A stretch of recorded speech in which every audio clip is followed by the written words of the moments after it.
centro de Lisboa para o Canal 1 da RTP e para a RTP Internacional, um novo espaço de encontros. Zona Mais, com Carlos Cruz.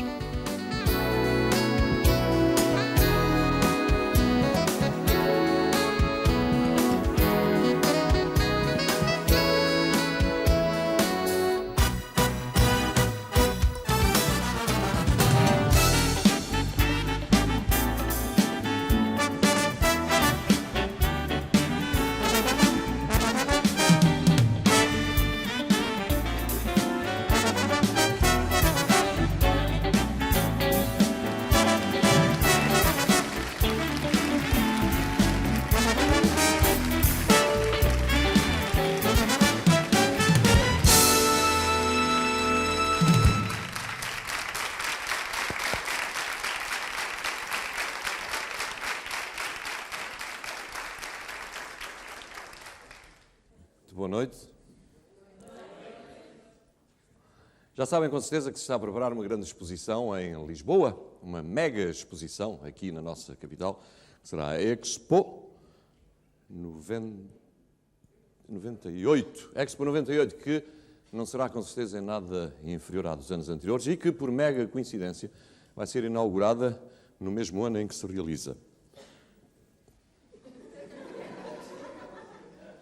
Projetos para os pavilhões, os vários, já há.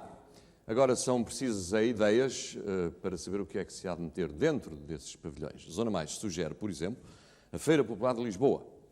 A feira está a abarrotar já de pavilhões, já construídos e com coisas lá dentro e tudo. De maneira que é muito simples, poupava-se dinheirinho. E há o pavilhão das farturas, os pavilhões de comes e bebes, o pavilhão das panelas. Não sei se há algum dos tachos, mas isso também se arranja facilmente. Portanto, o problema da nossa representação está completamente arrumado. Poupava-se muito dinheiro e ainda por cima é disso que os estrangeiros gostam. Quanto aos pavilhões dos outros países, qual é a vossa opinião?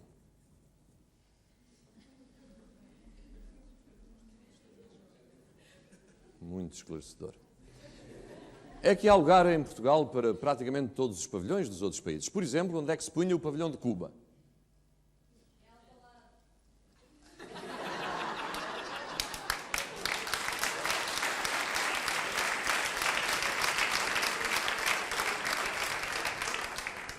Não percebes nada disto, filha. Pavilhão de Cuba, em Cuba. Em Cuba, no Alentejo. Os países aliados iam diretamente para o Porto, já tem avenida e tudo, não é? Para pôr lá um pavilhãozinho ali no meio da avenida. Espanha tem uma praça em Lisboa, em nada inferior à do Chile, onde ficariam os respectivos pavilhões. Quanto ao Brasil... Avenida do Brasil, mas não é na avenida toda, é do Júlio de Matos para cima. E só assim a Expo 98 será um grande êxito. Bem-vindos a mais uma edição do Zona Mais. Hoje temos um mega programa. Temos Ana Mendes, uma hiper estreante, os UHF, um grupo Macro Almada. Temos Adriane Galisteu, super brasileira, autora do livro A Minha Vida com Ayrton Senna, e ainda não um, nem dois, nem três Ferreiras, mas sim 1 milhão de Ferreiras, portanto um mega Ferreira. Além da arfável megaleza da nossa banda Zona. 1, 2...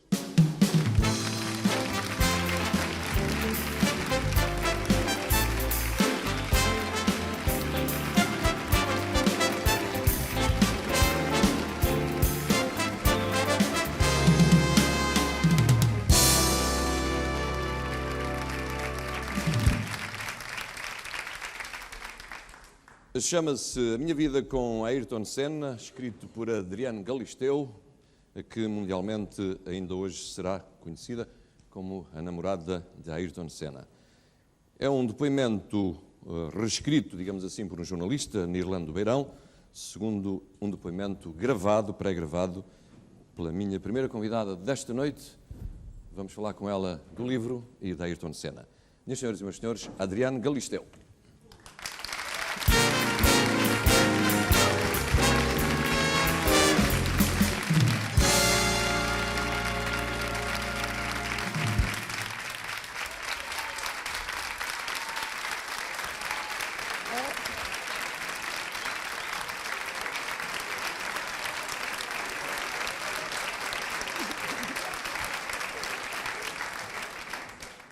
Adriana, muito obrigado por estar connosco. Imagina, é um prazer. Esta noite. Em primeiro lugar, eu li o livro. Gostou? Quase todo. Gostou? Gostei muito. Então, tá bom. É um livro, se me é permitido uma opinião pessoal, é um livro muito bonito. E a razão pela qual eu digo que é um livro muito bonito, porque ao contrário do que as pessoas possam estar à espera, um livro com este título é um livro que não é especulativo e que nos dá a imagem humana daquilo que para nós foi sempre um mito e muito, muito distante. De alguma forma, todos nós imaginámos como é que seria o Ayrton Senna. E este livro, fazendo referência a episódios extremamente vulgares do dia-a-dia, dá-nos uma dimensão também muito humana do Ayrton. Além disso, eu acho que é um livro de amor. Pois é, na realidade foi o que eu sempre tentei fazer no começo, quando eu decidi escrever o livro. Primeiro, simplicidade. Segundo, verdade. Eu acho que isso é muito importante. É um livro absolutamente fácil de se ler, e principalmente porque a ideia era lançá-lo no Brasil apenas, e o brasileiro não tem como primordial a leitura. E depois eu tive a graça de Deus de conseguir publicá-lo no mundo inteiro, e principalmente aqui em Portugal. Uhum. Já está lançado em muitos países ou é agora o início do lançamento internacional? Não, a gente lançou na Austrália, em primeiro lugar, depois no Brasil, e eu dei o start da Europa aqui em Portugal, né, por vários motivos. Primeiro, porque era o país onde o Ayrton morou, um bocado de tempos, eu morei aqui, eu escrevi o livro em Sintra, eu demorei 6 meses, mais ou menos, para escrever o livro, em Sintra. E depois, porque era um país onde o Ayrton sempre me dizia o seguinte: se não fosse o Brasil, com certeza eu moraria em Portugal. Ele tinha muitos amigos em Portugal, de resto. Com certeza. Tinha Você conhece alguns, por acaso? Conheço alguns. Tinha fundamentalmente muitos admiradores e pessoas que gostavam muito dele. Mas que tinham, de facto, essa ideia, muitas vezes, até um pouco devido à imprensa, de que o Ayrton era uma pessoa, primeiro, muito distante, muito fechada, e, de alguma forma, com mau feitio. E o livro diz exatamente o contrário, parecia um menino grande, não é? Eu procurei mostrar muito mais o lado do Beco, que é o apelido de infância do Ayrton, e deixei o Ayrton Senna da Silva, o tricampeão mundial, para as outras pessoas escreverem. Afinal, eu mesma tive a oportunidade de ler pelo menos 6 livros a respeito do Ayrton, e esse livro é muito diferente, porque eu procurei mostrar o lado humano, o lado sentimento, que às vezes era confundido com arrogância, mas não passava de timidez. E desses, como todos os arianos, aliás, ele era Áries. Eu também sou Áries. Aliás, desses 6 livros que você diz que leu, pelo menos 6, algum deles é verdadeiro? Não? Eu acho que o Ayrton Senna do Brasil não é ideologia, não é porque o Francisco Santos, que está presente, que é o dono da Talento, que publicou o meu livro aqui, mas é o livro mais completo em relação à Fórmula 1, em relação a pneus, detalhes, que eu acho que tem que ser muito detalhista, porque afinal de contas a vida do Ayrton nas pistas todo mundo sabia, então tem que ter detalhes excelentes para o livro ser muito bom. E o livro do Francisco realmente é o livro mais completo que tem. No depoimento do jornalista Nirlando Beirão, aliás, o livro depois tem um pós-fácio do Emerson Fittipaldi, também um grande nome do automobilismo mundial, sendo brasileiro de nacionalidade, tem um depoimento em que ele revela que você, ao elaborar o livro, não quis falar com ninguém. Portanto, porque normalmente quando se faz um livro com estas características, tem-se uma espécie de entrevistador do outro lado, uma pessoa que nos vá provocando, que nos vá trazendo à memória determinados... Mas eu falo demais. Não, mas você quis ficar só. Era uma questão técnica ou uma questão sentimental? Eu acho que passaram-se apenas 2 meses do acidente que eu decidi escrever. Então os sentimentos estavam muito à flor da pele, não é que não estejam, mas o tempo cura qualquer coisa, só não cura a saudade. Então estava tudo muito à flor da pele, tudo muito do meu lado, eu lembrava dos diálogos, eu lembrava do tom da voz.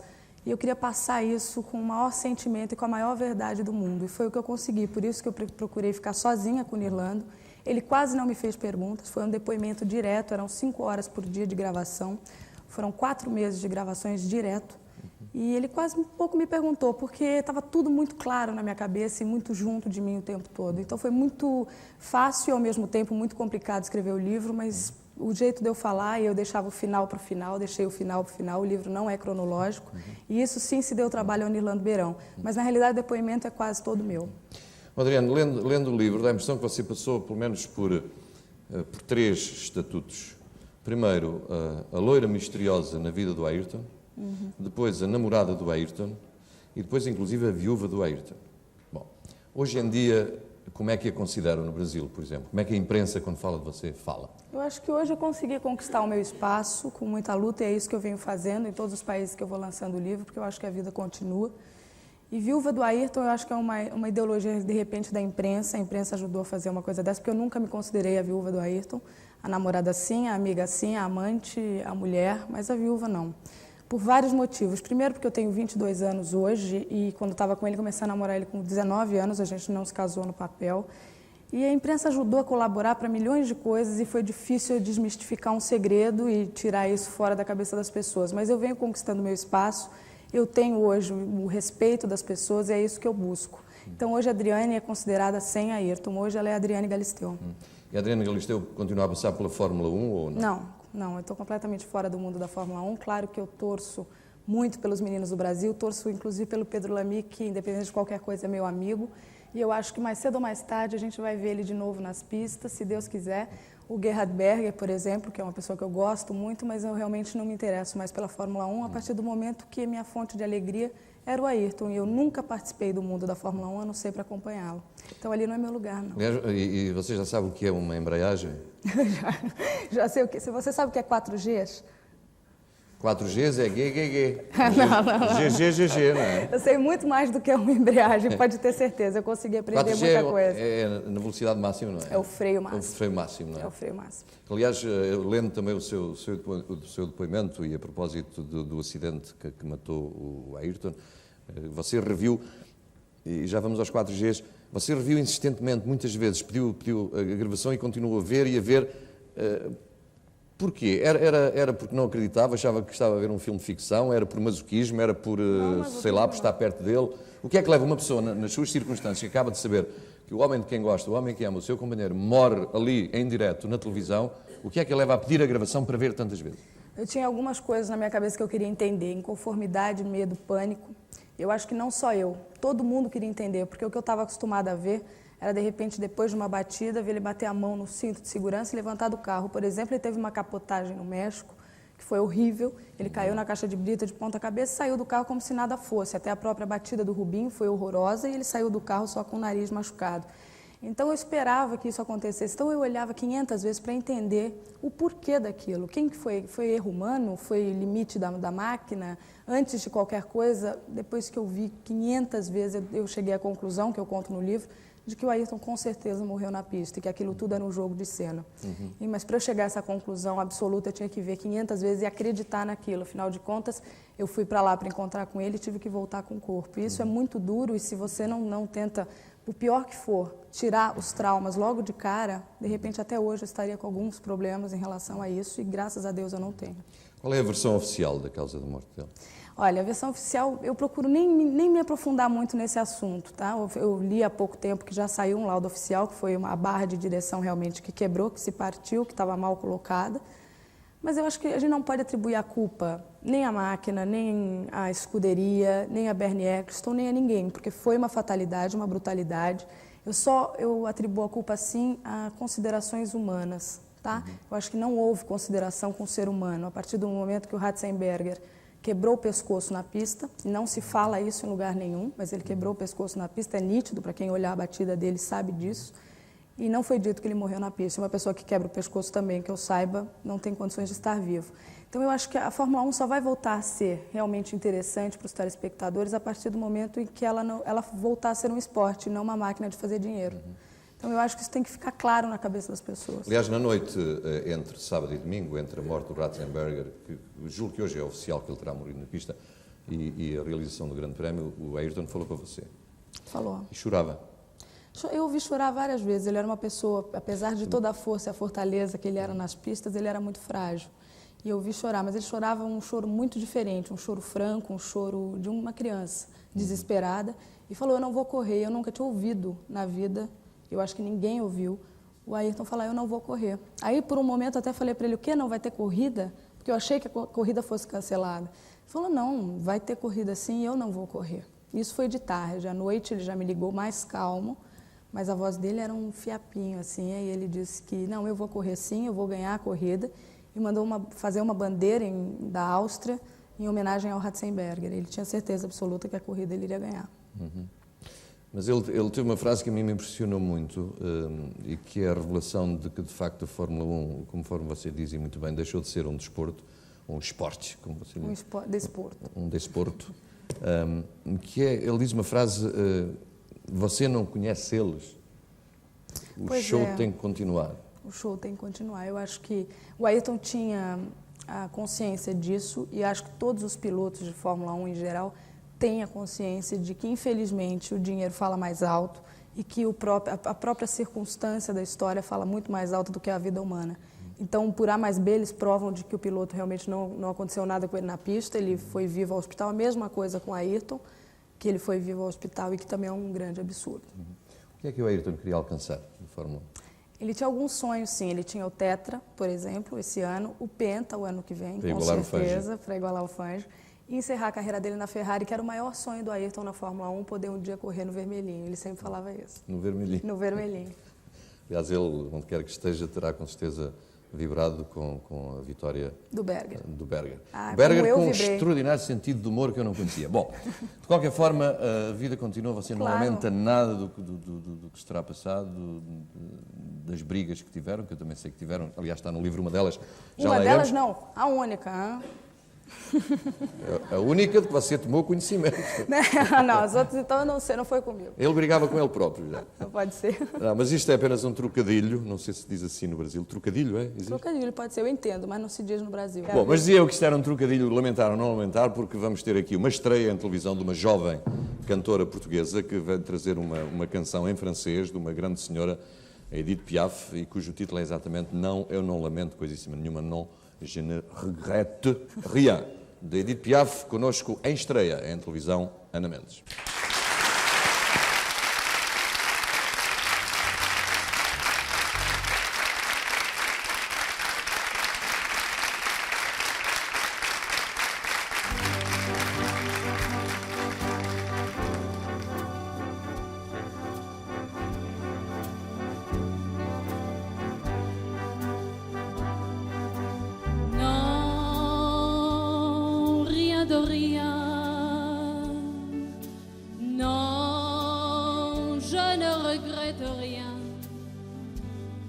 Ni le bien qu'on m'a fait,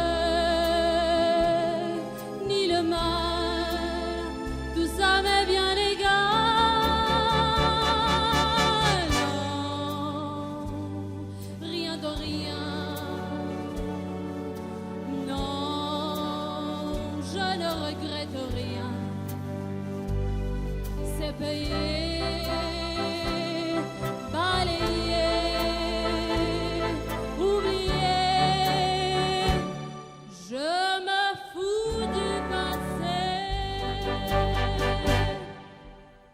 Avec mes souvenirs, j'ai allumé le feu, mes chagrins, mes plaisirs.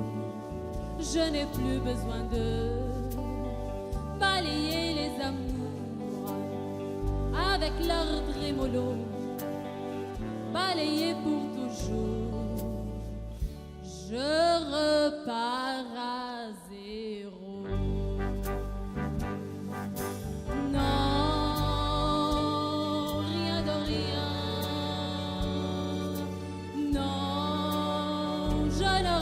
Rien, ni le bien qu'on m'a fait, ni le mal, tout ça m'est bien égal. Non, rien de rien. Non, je ne regrette rien, car ma vie, mes joies aujourd'hui, ça commence avec toi.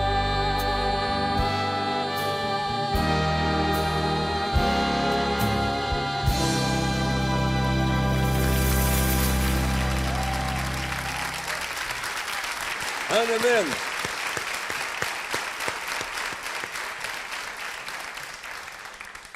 Ana, ficamos todos a torcer. O Pedro já me disse que você canta bem e vamos fechar esta primeira parte da Zona Mais desta noite pedindo-lhe que repita só aquela frase final que é muito bonita e que pode ser, não é o Ça commence avec toi, mas é Ça commence avec Zona Mais, por exemplo, uma coisa desse tipo. Pode ser um bom início da sua carreira. Mais um beijinho. Pedro. 1, 2, 3, 4, vá lá. Non, rien de rien. Non, je ne regrette rien. Ni le bien qu'on m'a fait, ni le mal, tout ça m'est bien égal. Non, rien de rien. Non, je ne regrette rien, car ma vie, car mes choix,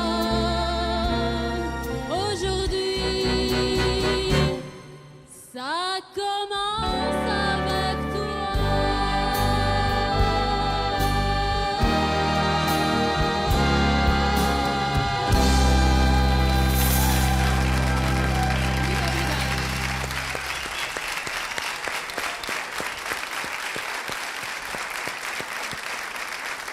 Se o espectador não sai do seu lugar, voltaremos dentro de momentos para a segunda parte da Zona Mais desta noite. Até já.